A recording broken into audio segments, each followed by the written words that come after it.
Hey guys, welcome back to my channel. I am Stephanie from StephanieTHall.com, and inside of today's video, I'm going to show you how to make an easy vegan balsamic vinaigrette salad dressing. So if you've been trying to avoid store-bought dressings that are loaded with unhealthy fats, sodium, artificial flavors, and artificial colors and preservatives, then this is definitely a great recipe for you to experiment with at home. If you are new here, I want to invite you to subscribe to my channel. Just click on the subscribe button below and also the notification bell so that you're the first to know when new videos are released each week. So let's get started with making this recipe so that I can show you just how quick and easy it is.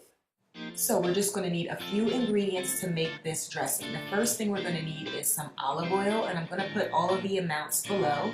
Next, we're going to need some balsamic vinegar, then some coconut nectar or raw agave nectar to sweeten it, and then last but not least, some seasoning, some garlic powder and black pepper. Then you just want to whisk everything together until it is combined thoroughly.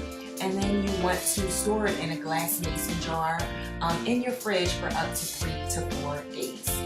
If you like this video and want to see me do another video with a variety of salad dressings, then be sure to hit the like button and also leave me a comment and say more salad dressings in the comment section below. Okay. The full recipe is in the description box below. In addition to that, I'm going to put a link for a couple of other salad dressings that I already have over here on my channel. Thanks again so much for watching, and I will see you next week.